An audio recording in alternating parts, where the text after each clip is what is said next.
প্রধানমন্ত্রীর সফর ঘিরে বগুড়া জেলা জুড়ে ব্যাপক নিরাপত্তা ব্যবস্থা নেওয়া হয়েছে। এরই মধ্যে পিজিআর, র্যাব এবং পুলিশ সহ বিভিন্ন আইনশৃঙ্খলা বাহিনীর সদস্যরা প্রধানমন্ত্রীর সফরের নির্ধারিত এলাকাগুলোয় তল্লাশি সম্পন্ন করেছেন। পাশাপাশি মোতায়েন করা হয়েছে ডগ স্কোয়াড। পুরো শহর নিরাপত্তার চাদরে ঢেকে ফেলা হয়েছে। সেখানকার খবর জানাতে আমাদের সাথে যুক্ত হচ্ছেন সহকর্মী এস.এম. আবু সাইদ। সাইদ, আপনার প্রতিবেদন আমরা দেখছিলাম যে ব্যাপক প্রস্তুতি চলছে বগুড়ায় প্রধানমন্ত্রীর সফর ঘিরে। সেখানে কিন্তু এরই মধ্যে নিরাপত্তা ব্যবস্থাও বেশ জোরদার করা হয়েছে। সবশেষ কি অবস্থা একটু জানাবেন আমাদের।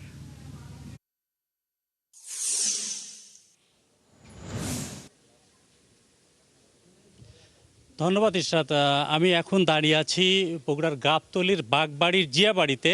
আমার পিছনে নিশ্চয় আপনি দেখতে পাচ্ছেন যে এই জিয়াবাড়িতে কিন্তু নিরাপত্তা বাহিনী যারা আছে তারা কিন্তু ইতোমধ্যে তাদের নিয়ন্ত্রণে নিয়েছেন পুরো এলাকা জুড়ে, এবং সেখানে পুরা র্যাব, পুলিশ এবং সেনাবাহিনীর সদস্যরা তারা কিন্তু পুরোটি তাদের নিয়ন্ত্রণে রেখেছে। যেহেতু মাননীয় প্রধানমন্ত্রী এই তার জন্মভিটা জিয়াবাড়িতে আগামীকাল আসবেন, এবং এই এলাকার মানুষ তার আশাকে কেন্দ্র করে ব্যাপক উৎসাহ উদ্দীপনা আমরা লক্ষ্য করছি, এবং প্রত্যেকের মধ্যে এক ধরনের চাঞ্চল্য তৈরি হয়েছে। তারা দীর্ঘদিন পরে জনাব তারেক রহমানকে দেখবেন, এবং তিনি প্রধানমন্ত্রী হিসাবে এই এলাকায় আসছেন প্রথমবারের মতো। তার কাছে কিন্তু বগুড়াবাসীর অনেক চাওয়া, অনেক প্রত্যাশা আছে। আমার সাথে এই মুহূর্তে আছেন জিয়াবাড়ির একজন সদস্য এবং বিএনপি নেতা, জেলা বিএনপির নেতা, নসিপুর ইউনিয়ন পরিষদের চেয়ারম্যান জনাব রোকন তালুকদার। আমি একটু তার সাথে কথা বলতে চাই যে জনাব তারেক রহমান প্রধানমন্ত্রী হয়ে এই এলাকায় আসছেন, তার কাছে আপনাদের প্রত্যাশা কি? আসলে প্রথমে বলতে চাবো যে আমরা এলাকাবাসী অত্যন্ত উজ্জীবিত, অত্যন্ত আনন্দিত। এলাকার ছেলেমেয়েরা একটা প্রোগ্রাম করতেছেন যে এইভাবে ওনাকে বরণ করব, এলাকার ইমাম মুয়াজ্জিমরা প্রোগ্রাম করতেছে এরকমভাবে বরণ করব। সর্বস্তরে মানুষ একটা উজ্জীবিত যে কিভাবে তাকে বরণ করবে। দীর্ঘদিন পরে উনি আসতেছেন, একটু দেখার আশা, একটু হয়তো একটা কিছু করার আশা, এইরকম একটা আশা আমাদের প্রত্যাশা আছে। দীর্ঘ 17 বছর আমরা নির্যাতিত, অবহেলিত, অনেক কষ্টের শিকার করেছি, অনেক অনেক নির্যাতনের শিকার হয়েছি।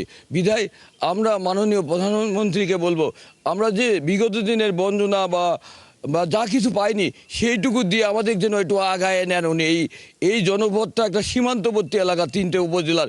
এখানে যেন একটা উপজেলা করা হয় যাতে দাপ্তরিক কাজগুলো মানুষের সহজ হয়। এখানে যেন একটা বড় হাসপাতাল করা হয়, যেন মানুষ চিকিৎসা সেবার জন্য অনেক দূরে যেতে না হয়। আমরা আরও ওনার কাছে চাবো যাতে ওনার এলাকাটা উনি যেন বিভিন্ন শিক্ষা প্রতিষ্ঠান করে এটা একটা শিক্ষা নগরী হিসেবে গড়ে তোলে ভবিষ্যতের জন্য।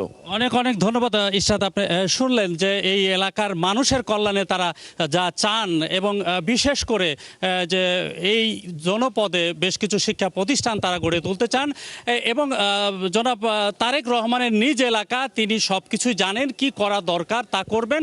সবচেয়ে বড় কথা হলো যে এই এলাকার মানুষ দল মত নির্বিশেষে সবাই কিন্তু তাকিয়ে আছে জনাব তারেক রহমানের দিকে। তিনি আসবেন, তাকে বরণ করবেন। বরণ করে নেওয়ার জন্য বিভিন্ন শ্রেণী পেশার মানুষ নানা ধরনের কর্মসূচি তারা কিন্তু হাতে নিয়েছে, এবং আমরা শুধু সেই দিনক্ষণের অপেক্ষায় আছি, অর্থাৎ সময় গণনা চলছে। আগামী কাল আসবেন সেই অপেক্ষায় আছেন, এবং আমরা সেটাই কিন্তু ইতিমধ্যে জানতে পারলাম এই এলাকার মানুষ।